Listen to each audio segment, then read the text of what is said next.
Hey there, we just shot this class over on our Facebook page, archived it for you, and we were talking about making bookmarks. Bookmarks. We cut them out of sheet. We have different blanks that we use. It's kind of the perfect gift anytime where you can just grab a book and put on their favorite quote, monogram, and give it to someone as a gift. I know, I know. We also showed how to make them out of wire. So much info. Come join us. And if you like this, give us a thumbs up. Make sure you subscribe. Check it out. Let's do it.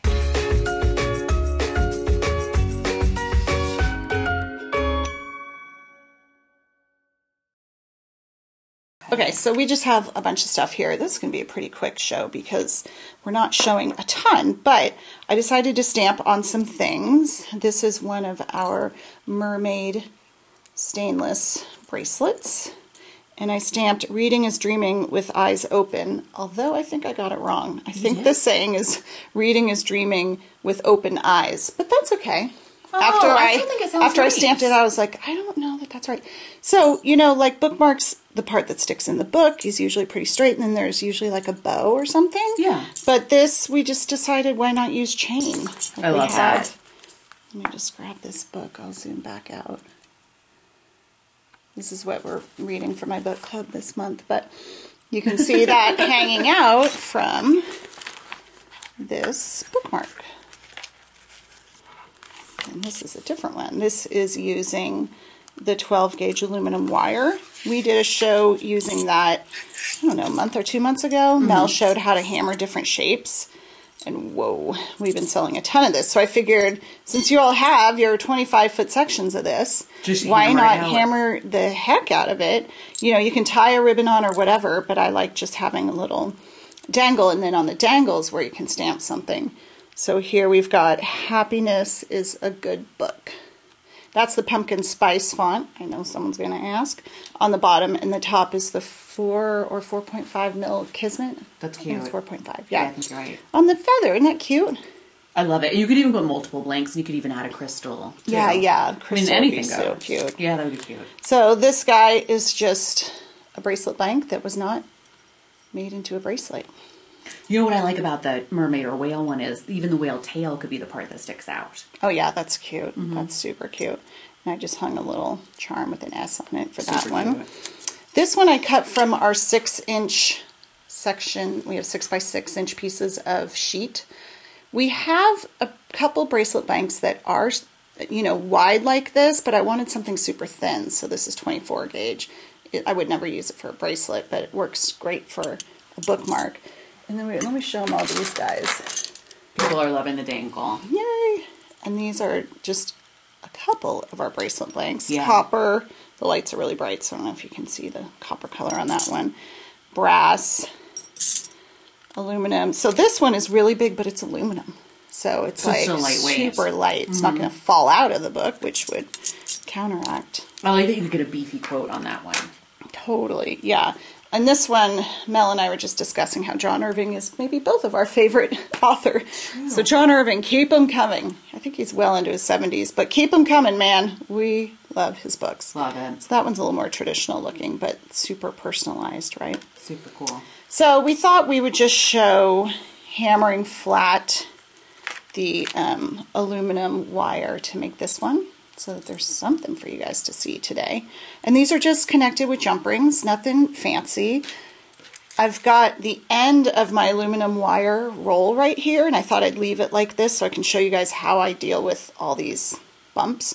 First of all, I was thinking you could take your round nose and curl it on purpose and then hammer it. I was thinking that too. We could do that. Let's just first show them how straightening. You could even do it like in a spiral on one side. I mean, it could be any shape, right? That's a good idea, yeah. You're such the spiral queen. I kind of imagine you doing that. I do love it. So when I need to deal with stuff like this, I usually go like this. That works well for thin wire, but this is pretty thick. So I'm going to lay it on my bench block and let the high parts stay up and just... Wow, that really changed it a lot already. Yeah, because this stuff is so soft. Okay, so this dude is straight now, and to make this one, we just hammered it flat and textured it. But I do like the idea of giving it a little something, something.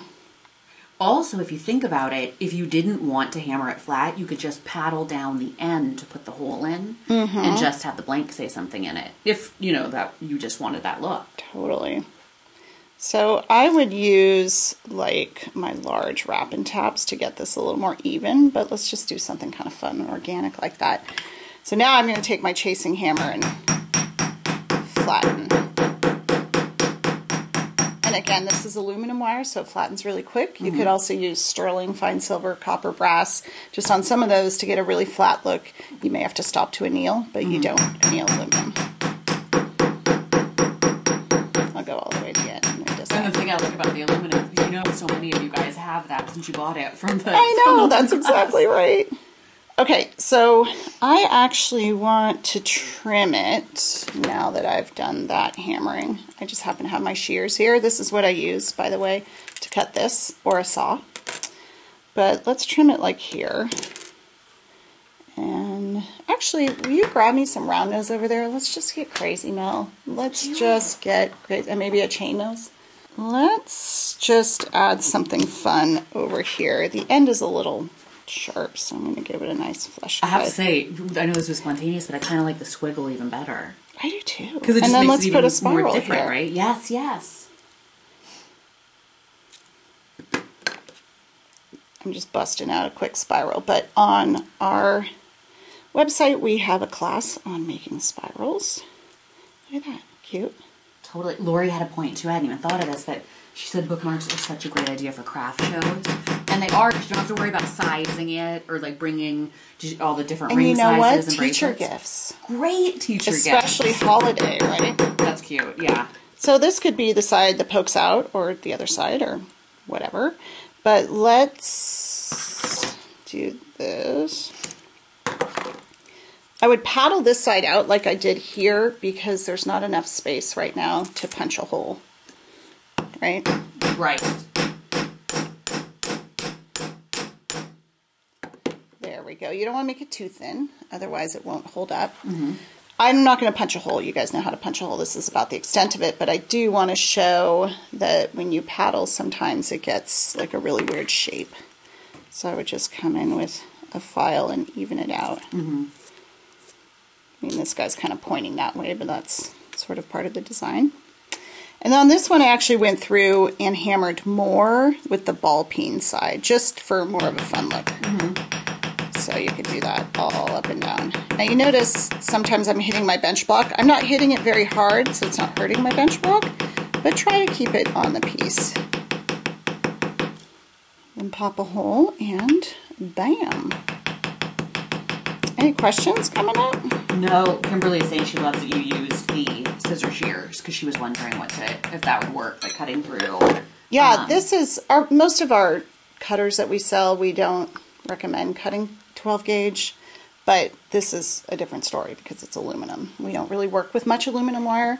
I wouldn't use Micronics on it. Definitely the Fat Daddy cutters or the Xuron shears would work great. And if she wanted to do like copper sheet, like she could use the scissor shears for copper sheet. Like, yeah, oh yeah, totally. Awesome. Yeah, if you do cut on copper sheet with these, as you're coming along, try not to cut all the way and then open and scoot up and cut all the way because it makes a little burr at the very end. So cut like to part way down and then open up and scoot up like that. Does that make sense? Yes, yes. So you're kind of choking up on the inside. Yeah. Yeah. But when you scoot up, and it happened to me on this one, sometimes you end up with a little shard because you went off. So just come in and either trim that off with your cutters or something else and then file it down so you don't have any sharp